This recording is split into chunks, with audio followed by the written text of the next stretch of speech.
There were 22 letters in the shoebox, all of them unopened. Mara Callahan sat on the floor of her dead mother's bedroom, one envelope in each hand, and she couldn't breathe. The handwriting, she recognized it.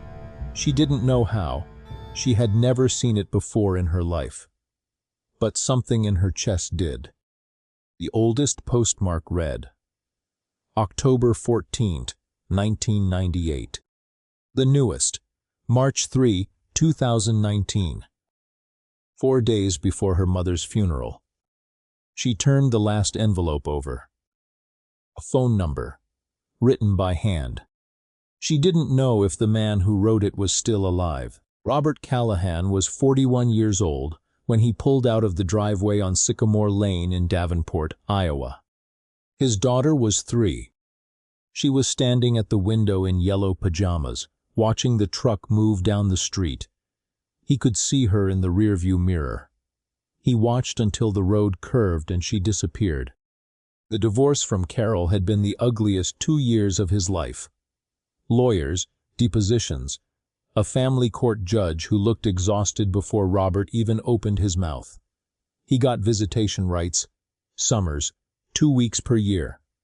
Carol signed the papers. She smiled at the mediator. Robert believed her. He moved to Tucson, Arizona, a studio apartment on West Congress Street. He took a job at a glass fabrication plant. Quiet work, hands busy, mind never still. Every October 14th, Mara's birthday, he sat at the kitchen table and wrote her a letter.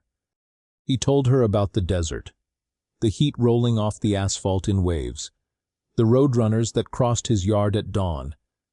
He told her he was learning to cook, that he'd watched 3 of her favorite movies. He wasn't sure which one it was, so he watched 3 of them. That he thought about her every morning before his feet hit the floor. He never mailed them directly to Mara. Carol had been clear about that. Letters needed to go through her first. Robert thought it was fair. He wanted to do things right. Every year, Carol sent back a short note. Mara is doing fine. She doesn't want contact right now. Please give her space. Robert gave space. He kept writing anyway, because writing was the one thing he could still do for his daughter without anyone's permission. He had 22 letters, and no idea she had never read a single word. Carol Hargrove had her reasons. That's what she told herself. She was the one who stayed. She was the one who packed the lunches and sat through the fevers and drove the carpool at 6 in the morning. Robert had left.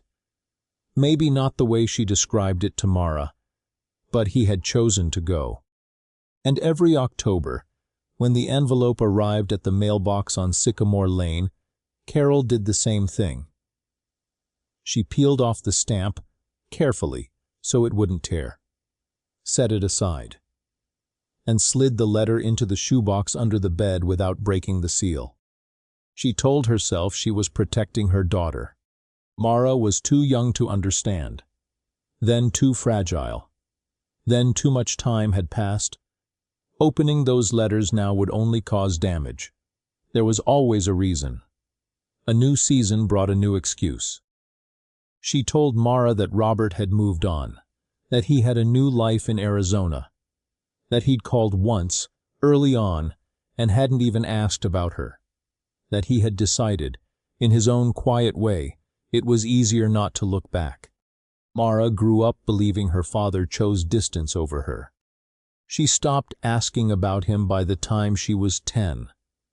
At 14, she told her best friend he was dead, not because she believed it, but because he doesn't care was harder to say out loud. At 22, she graduated from the University of Iowa. Nobody in the audience was from her father's side.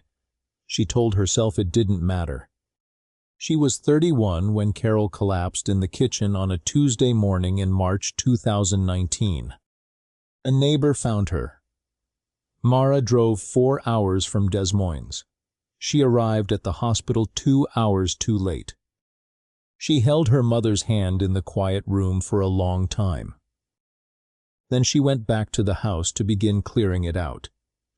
She started with the bedroom, nightstand, closet, the dresser drawers, one by one.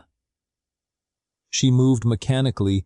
Grief does that to you, turns you into a machine until you can afford to feel again. When she pulled the bed frame from the wall, something slid across the hardwood floor and stopped at her feet. A shoebox, old, taped shut, her name on the lid. In handwriting she didn't recognize. She sat down slowly, and what she found inside wasn't grief. It was something far harder to name than grief. She read them in order. Or she tried to. The first, dated October 14, 1998, the year she turned 3, was 1 page. Wide, careful handwriting, like he was pressing gently on purpose. Hi, Mara. I don't know if you'll ever read this, but I thought about you all day today. I drove past a toy store and almost went in. I didn't know what you liked yet. I'm going to find out. She set it down on the floor. Picked up the next one. 1999. He'd gotten a dog, a lab mix named Copper. He described the way Copper ran in circles when he came home from work. She could see it. She spread them across the hardwood. 1999, 2001, 2003. A decade fanned out in front of her. He knew her birthday every year. He never once forgot. He wrote about a hiking trail he thought she might like someday. A book he'd read twice because it reminded him of something he couldn't quite name. The way the desert smelled after rain, metallic, clean, like the earth exhaling. He never stopped. By 2008, her 20th birthday, the letters had changed. More honest. Less careful about protecting her from the weight of it. He wrote, I woke up this morning and the first thought I had was that you're 20 today. I don't know what that looks like. I don't know if you're in school or working or somewhere in between. I hope somewhere in between. That's usually where the real stuff is. She had to stop reading. She walked to the kitchen, stood at the sink, turned on the cold water and let it run over her hands until she could feel something other than the floor dropping out from under her. Her whole life, she had carried the conviction of being unwanted. She had built herself around it, not to heal it, but to make it functional. The way scar tissue forms. Quietly, without asking permission.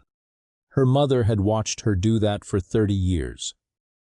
Every October, Carol had watched her daughter shoulder something that was never hers to carry, and said nothing.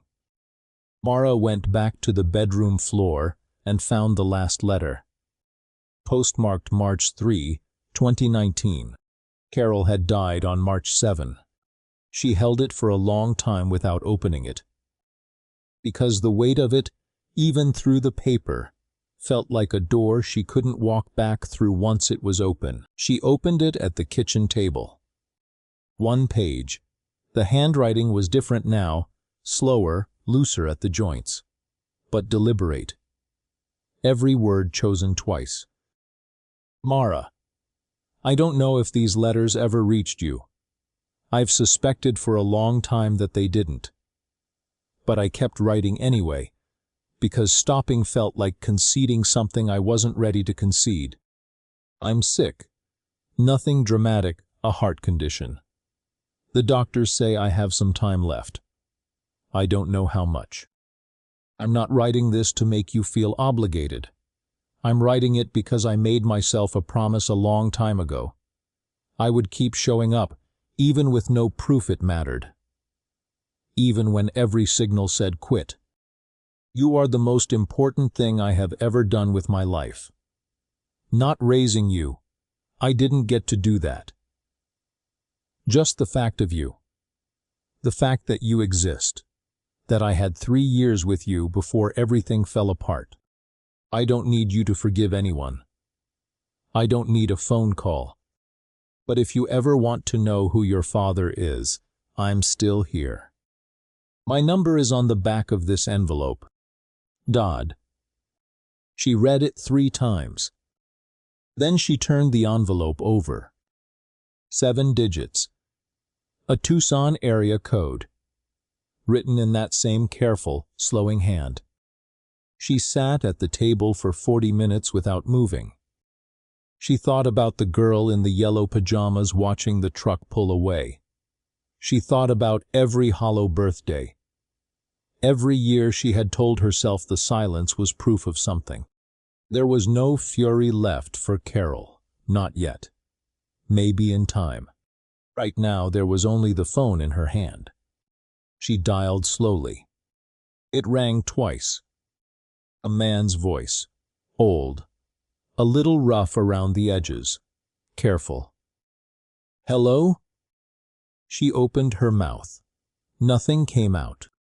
Then, quietly, like the first word of something brand new, she said, "It's Mara." Silence on the line.